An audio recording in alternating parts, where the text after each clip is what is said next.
Agora, a partir desse momento, eu recebo... Mostra aqui, Kiki, no meu cocôzão. Bota aqui. Bota o cocôzão, ele é tão bonito, eu adoro ele. Ele foi comprado, ele custou muito caro. E nós vamos agora conversar com os presidenciáveis. O primeiro que eu recebo agora, representante candidata do PSOL. Quem ela é, Marcelo? Então, Rafinha, acho bom você ter estudado, porque vem aí Luciana Genro. Muito bem.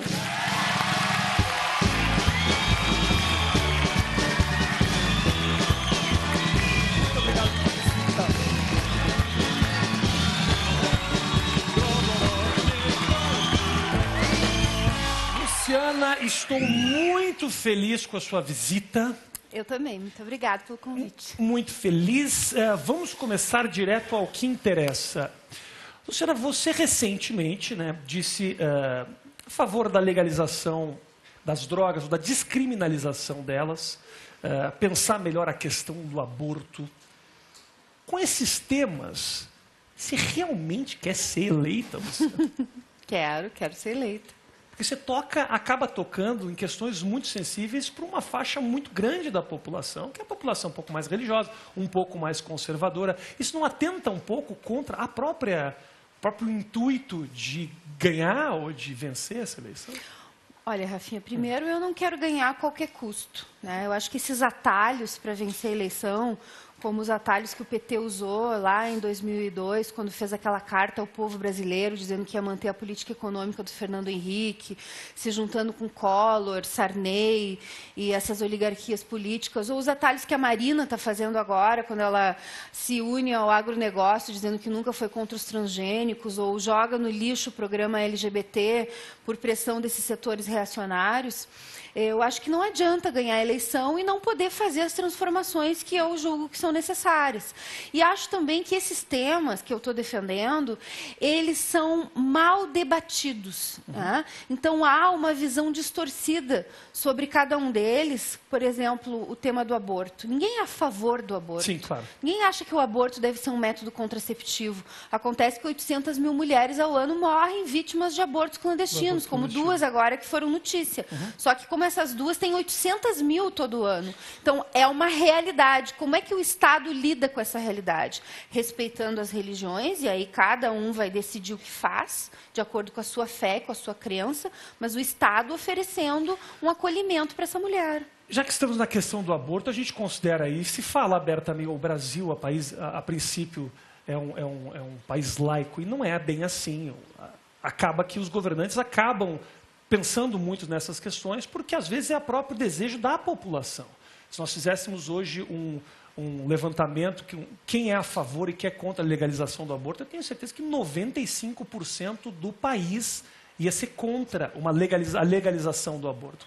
Será que realmente o povo quer o que a Luciana quer? Eu quero espaço para debater, para mostrar que as posições não são assim tão maniqueístas como podem parecer. Né? E o outro tema, que é o tema da maconha, por exemplo. A maconha é uma droga sobre a qual não se deve fazer apologia, assim como não se deve fazer apologia do uso do álcool ou do cigarro, mas ela deve ser tratada nesses mesmos patamares. Então, a melhor forma de impedir que haja um uso abusivo ou de oferecer informações qualificadas para os jovens que usam maconha e tirá-los da garra do narcotráfico, né, onde eles vão lá e recebem, inclusive, drogas muito mais perigosas, como crack, é a legalização. Então, fazer o debate. Essa é a sua maneira de pensar essa questão. É mais como o Uruguai ou mais como a proposta do João Willis, que falava um pouco mais de cultura de cultivo particular, clubes de convívio e de uso de maconha? Realmente a legalização. As duas propostas, tanto a do Uruguai como a do Jean, são legalização. A diferença é que no Uruguai o Estado controla. E na proposta do Jean não é o Estado que controla, é a partir desses clubes. Se o Estado controlar a maconha, não vai ficar caro para a gente, Luciana? Eu sinceramente acho que a proposta do Jean é mais adequada para o Brasil. Para a gente, Brasil. Não estou falando especificamente de mim. Pai, eu não fumo. Meu Deus do céu. Faço questão de deixar claro isso, que meu pai todo dia me liga e fala: Rafael, você não é maconheiro, para de falar isso. Eu gostei muito da tua entrevista com o Bolsonaro, depois eu fiquei decepcionada em saber que era mentira, que tu não tinha fumado com o teu pai. Eu nunca fumei, mas não seja por isso. Agora nós vamos acender um baseado. Não vamos. Eu não teria um baseado aqui dentro da Bandeirantes. Não, não existe. Luciana, vamos mudar completamente. Já que nós estamos falando dessas questões que são muito graves e debatidas de forma aberta pelo teu partido, você acaba não ficando numa posição um pouco confortável demais por não estar disputando exatamente, não estar com 35%, 40%, aí com 1%, ou 2% ou 3%, se torna um pouco mais fácil lutar, não vira meio utópico e bater na opinião dos outros, não fica um pouco mais simples quando a gente está numa posição como a posição que você está? Eu acho que é o contrário, né, Rafinha? Porque quando a gente está com menos números na pesquisa, a gente precisa crescer. E se o meu objetivo fosse simplesmente ganhar votos, eu poderia adaptar o meu discurso. Inclusive, eu tenho feito um discurso muito contundente em outros aspectos, que não esses que tu mencionaste, que também são muito polêmicos, como, por exemplo, a necessidade de se aumentar a tributação sobre os bancos. Ninguém fala isso. Você fala muito disso. Como é que você entra no banco, Luciana? O gerente deve te odiar. Não, o gerente é um explorado também. O banqueiro é que me odeia. A máquina do Banco 24 Horas deve cuspir na sua cara. A Neca Setúbal, que é amiga da Marina, não deve gostar muito de mim, né? Ela é herdeira do Itaú. Aliás, você tem um projeto muito polêmico, que é a tributação de grandes fortunas. Exato. Aí essa é uma questão que é econômica e que é uma das agendas do pessoal, que fala um pouco dessa questão da tributação de pessoas com muita grana. Marcelo Mansfield, eu não tenho Abu nada, Janra. filho. E, a princípio, são 5% para fortunas de 50 milhões. Exatamente. Essa é a ideia. É. Porque tem o Atlas da Exclusão Social, do Márcio Postman, identificou que existem 5.000 famílias no Brasil que têm uma riqueza, em média, cada uma dessas famílias tem uma riqueza de 400 milhões de reais. Mas são famílias que geram dinheiro para o país. Se você cria uma eu não tenho nem perto de pensar ter uma grana dessas. E já tive 3 ou 4 pessoas que falaram assim, Rafinha, vamos tirar teu dinheiro daqui, Rafinha. Você está sofrendo processo judicial, as pessoas podem limpar a sua conta. Eu decido manter o pouco que eu tenho, que apesar de não... é o suficiente para esses caras se interessarem por isso. Com um projeto desses, é meio óbvio que os milionários vão levar o dinheiro para fora do país. Isso pode ser muito ruim para a gente. Mas eles vão ser tributados lá fora também, porque a maior parte dos países ditos desenvolvidos, como Estados Unidos ou Europa, tem forte tributação sobre a riqueza e sobre a propriedade. E essas famílias não geram riqueza para o país. Mas, Luciana, tem Caribe, eles especulam. Uruguai, não, Caribe. tem paraíso fiscal. Bom, mas se o cara quiser ir para a ilegalidade, ninguém tem como impedir. Né? Mas essas famílias eles têm dezenas de apartamentos, eles têm dezenas de terrenos, eles usam, inclusive, esses apartamentos e terrenos para especulação imobiliária. Então, eles têm joias, eles têm mansões, eles têm muitos carros. Né? Então, são coisas materiais também que eles têm, além de dinheiro no mercado de capitais. E esse dinheiro que fica na especulação, ele não serve para nada, Rafinha. Ele não enriquece o Brasil. Ao contrário, ele suga o dinheiro dos nossos impostos que vai para pagar esses juros aí da dívida pública. Quando uma empresa rende na Bolsa, ela automaticamente, a ela existe a possibilidade do crescimento de produção, mais gente é empregada. Infelizmente, não é assim. Há uma desvinculação total entre o setor produtivo e a especulação. Uma desvinculação no sentido de que o que está na especulação não vai para a produção. E, inclusive, há uma amálgama aí desses dois setores que os empresários produtivos acabam deixando de investir na produção para botar no mercado de capitais, nos títulos da dívida pública. Por quê? Porque na produção tem risco, a carga tributária é muito maior, uma indústria tem uma carga tributária de 35%. Uma instituição financeira tem uma carga tributária de 17%. Então, a carga tributária que eles pagam no mercado financeiro é muito inferior à que eles pagam na produção. Seu dinheiro está no banco, Luciana? Eu não tenho quase nada de dinheiro. Luciana, sério. Pelo amor de Deus, essas joias, esse relógio, esse óculos... Tudo biju. Você vem de boa família. Você está precisando de uma grana? Não, também não tô. Tô para campanha, tô. Se quiser fazer uma doação, contribuir lucianagenro.com.br. Ok, vamos falar então de contribuição de campanha. Você, a princípio, é contra a contribuição de grandes empresas. Eu li isso a respeito. O Estatuto do Pessoal proíbe bancos, empreiteiras e multinacionais. Quem dá o dinheiro para a Luciana Genro? Fundamentalmente vem do fundo partidário, né, e de contribuições de amigos, familiares, militantes. 90% vem daí. Perfeito. Qualquer pessoa pode doar. Qualquer pessoa pode doar. Mas tem que se identificar, né? Vamos supor o seguinte, Fernandinho Beiramar ligou para a Luciana, falou, tem uma grana sobrando, quero te ajudar. E aí? Não, aí não dá. Grana suja não dá. Mas por que uma grana suja? Porque ele não vai ter como apresentar esse dinheiro de forma legal, entendeu? Então ele não vai poder me doar legalmente, ele só poderia me doar ilegalmente. Eu não aceito doação ilegal. E doação de um... Perfeito. Vamos falar sobre socialismo, então. Alguns dos formatos... Quando se fala do pessoal, se fala da figura da Luciana, as pessoas têm a ideia de que a Luciana vai transformar Brasil em Cuba. Assim, tem um pouco um medo, inclusive, estabelecido. Como a senhora enxerga Cuba e as diferentes experiências de socialismo implantadas no mundo? Eu acho que a gente não teve nenhuma experiência de socialismo no sentido pleno da palavra, porque socialismo não é só economia sob controle do Estado, é Estado sob controle do povo, portanto, ampla democracia, amplas liberdades democráticas.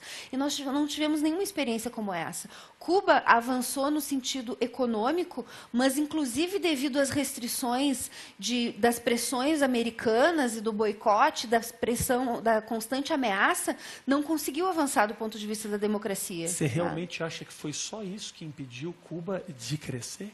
Eu acho que isso foi muito importante nesse processo. Tem outros elementos, né? O fato de, por exemplo, quem chegou ao poder foi um partido exército, né? Então havia um componente militar muito forte ali encarnado no Fidel Castro. Mas isso né? é muito... Então essa mentalidade militar também contribuiu para esse processo de autoritarismo. São diversas os exemplos no mundo de estados socialistas e autoritários com um exército muito forte. O exemplo de Cuba não é o único. A gente vê Venezuela isso acontecendo com muita frequência. Inclusive, eu vi você recentemente num depoimento se colocando do lado do tipo, não se colocando do lado, mas apoiando a luta do Chávez há um tempo atrás.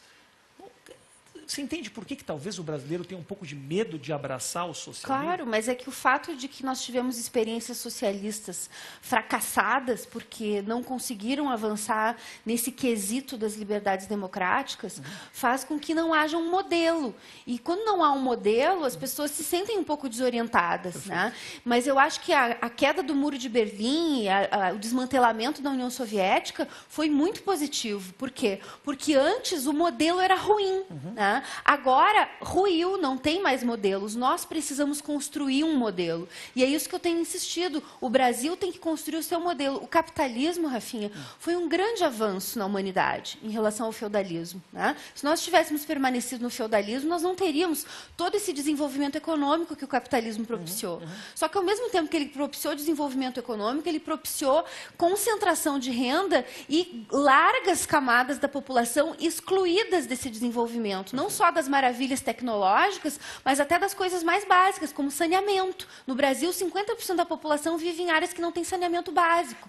Então, a gente precisa construir um outro modelo que avance. Se o nome disso vai ser socialismo ou não vai ser, é o de menos. Mas o importante é que nós precisamos construir um outro modelo econômico, que, sob outras bases, propicie que esse desenvolvimento econômico que o capitalismo trouxe seja distribuído igualmente entre todos. Suas posições a respeito e a favor desse regime socialista, independente do nome que isso vai tomar caso a senhora seja eleita, gera um repúdio de muita gente. Um deles, a senhora recentemente, vamos olhar na tela aqui rapidinho, deu uma entrevista num outro canal, no Danilo Gentili, onde ele comparou a senhora, podemos botar na tela aqui a montagem rapidinho, onde a senhora foi comparada com Hitler, dá uma olhadinha. tiraram a sua imagem e colocaram a de Hitler. Primeiro, quero dizer que eu estou vendo de perto, a senhora não tem bigode. É um pouco... E é uma comparação um pouco exagerada, mas o que a senhora pensou disso? Repercutiu muito na imprensa essa semana, a gente não tem como não falar. Eu fiquei muito irritada, porque a minha família, inclusive, tem origem judia. A minha avó, a mãe do meu pai, é judia alemã, Herz. Então, conheço bem essa história, né, do Holocausto e do nazismo, e acho que isso não pode ser objeto de brincadeira. Mas eu queria dizer também, Rafinha, sobre o socialismo, que o programa que a gente está apresentando agora na campanha, ele sequer é um programa diretamente socialista. Tá? Se tu fores ler o caderno, que inclusive nós lançamos hoje, o programa de governo, são propostas de reformas radicais, que mexem com os interesses do grande capital. E a única forma da gente conseguir atender essas demandas por saúde, educação, transporte, tudo isso que o povo foi às ruas em junho de 2013 e os que não foram às ruas apoiaram, é contrariando alguns interesses. Então, o que eu estou propondo agora não é a implantação do socialismo da noite para o dia, porque não é assim numa eleição que se faz o socialismo. Eu estou propondo um programa de reformas radicais, no sentido de que elas vão à raiz dos problemas que o Brasil enfrenta, onde é a política econômica, onde é a estrutura tributária, onde é a distribuição de renda. E nem isso o capitalismo é capaz de aceitar. Deixa eu só voltar, porque eu preciso falar desse assunto, disso que aconteceu essa semana, que na verdade é a notícia que a gente tem mais quente dessa polêmica com o outro canal. O que mais tocou na senhora nessa história? De ser comparada com um líder como Hitler, que, afinal de contas, também era um partido socialista. É claro que não, independente de a comparação ou a não comparação, se faz algum sentido, mas o que tocou mais a senhora? Além do fato da minha família... Chamei de senhora, ofendi? Não. Você, não precisa. a candidata. Tu, né? Tu é gaúcho, também sou. O que te... Além do fato da minha família ser de origem judia, a completa ignorância histórica, né, de quem faz esse tipo de comparação, porque os socialistas foram duramente perseguidos pelo regime nazista, né? Foram mortos também, e então não tem nenhum paralelo histórico entre os socialistas e o nazismo. Quero falar de uma questão importante para mim, que essa me toca e me preocupou muito no teu programa de governo, a respeito de liberdade de imprensa. O que aconteceu recentemente numa entrevista para o Clique RBS, né, que é o portal lá do Rio Grande do Sul, que, aliás, de onde eu fui demitido, porque transei com a minha chefe. Olha lá. Nossa! Aliás, saudades, Deve ter Patrícia. sido péssimo, então, hein? É verdade. Deve ter sido uma péssima transada. É verdade, eu transei e fui demitido do Clique RBS. Um abraço, pessoal, que me demitiu. Disse o seguinte, se uma empresa colocar o seu jornal ou sua televisão a serviço de destruir o governo não pode ficar impassível. É preciso que seja tomada alguma medida. Isso me parece cerceamento da liberdade de imprensa, candidato. Tu achas que um veículo de comunicação tem o direito de querer destruir um governo? De qualquer maneira, independente do direito ou não, a liberdade de poder fazer isso precisa ser assegurada para que ela trabalhe livremente. Não, mas é que existe uma diferença entre liberdade de imprensa e liberdade para os donos dos meios de comunicação dizerem e veicularem o que eles entendem que é justo e legítimo de ser dito e veiculado. Mas eu acho que sim, tem que ter Então, há limites nisso. Tu não pode achar natural, como ocorreu na Venezuela, independente de críticas que se possa ter ao Chaves, e eu tenho, né? Mas, independente disso, nós tivemos uma imprensa que trabalhava permanentemente para derrubar o governo. Mas, Luciana, e aí tu vai permitir que isso ocorra pacificamente? O Chaves derrubou um canal golpista. Um canal golpista que promoveu um golpe contra ele. Mas não é assim que se fiscaliza o trabalho do governo? Não, fiscalizar é uma coisa. Tentar derrubar é outra, totalmente diferente. Independente de tentar derrubar ou não, a liberdade de você poder falar absolutamente o que você quiser enquanto imprensa não é importante para um país que Olha quanto se lutou, seu pai lutou contra a ditadura, meu pai lutou. A gente conquistou tanta coisa para agora a Luciana vir e dizer, não, precisa ter um controle para que não se destrua o governo. Claro que precisa. Como é que tu vai permitir que uma imprensa faça uma campanha golpista? Isso eu estou falando de televisão. Mas isso é uma percepção sua, Luciana. Não é uma percepção minha. O que ocorreu na Venezuela foi muito claro, foi um golpe. Mas veja, vamos falar da imprensa brasileira. Né? Nós temos hoje supostamente liberdade de imprensa. Só que eu, no Jornal Nacional, eu só apareço de 15 em 15 dias como candidata a presidente. Então, só tem 3 candidatos que são considerados como realmente candidatos e têm a sua cobertura diária. Isso causa um dano brutal para a democracia. Por quê? Porque passa para as pessoas a percepção de que só há 3 candidatos, ou de que só 3 têm chance de ganhar. Né? Então, nós temos realmente liberdade de imprensa no Brasil? Não temos. Nós temos liberdade para os donos dos veículos dizerem o que eles bem entendem. Deixa eu vou te passar a minha experiência enquanto jornalista, enquanto comediante. A gente não tem, hoje na lei de imprensa, me obriga a conversar 22 minutos com você, 22 minutos com o Levi, 22 minutos com o PCO. É de um protecionismo tão grande que nos impossibilita de ter liberdade até de assumir posicionamento. Eu não posso vir aqui e dizer, eu estou do teu lado e eu te apoio. Isso é de uma crueldade com o país que precisa sim entender qual é o propósito por trás daquelas pequenas notícias que a gente vê nos jornais, aquela tal imparcialidade que no fundo não existe. Nesse momento, não seria importante que todo mundo fosse parcial? A sua proposta leva tudo para o lado contrário. É um controle que vai dar o mesmo espaço para a Luciana, o mesmo espaço para a Marina, e o debate fica daquela forma, em que cada um tem 2 minutos, uma réplica, uma tréplica, e fica um blá, blá, blá. E controle é o que tem hoje, onde algumas famílias controlam os meios de comunicação e decidem quem aparece e quem não aparece. Eu não quero controle, eu quero liberdade, eu quero pluralidade, eu quero espaço para todos poderem se expressar. Eu acho que tu teria que ter o direito de te expressar e dizer quem é que tu apoia, o que não eximiria a ti de chamar os que tu não apoia também para virem no teu programa. Inclusive, eu acho que a gente tem que oferecer pluralidade para os telespectadores. E liberdade. E liberdade. Até para que a imprensa possa destruir o Com governo. certeza. Até para quem pensa diferente. Perfeito. Até para quem pensa diferente. Mas não para quem promove golpes de Estado, porque golpes de Estado atentam contra a democracia. É outra coisa, Perfeito. É completamente diferente. Luciana, deixa eu perguntar um negócio. Tenho visto você falando muito, assisto muito o que você tem a dizer, até porque realmente eu considero que você traz à tona debates que muitos não estão dispostos a trazer. E muitas vezes eu sinto, que sou uma pessoa formada, terceiro grau completo, que tem uma formação política relativamente interessante, muitas vezes eu te perco. Você não acha que você fala difícil demais para o povo te entender? Você não cria uma barreira para a compreensão lá da lavadeira que quer saber, que talvez queira as coisas que você quer.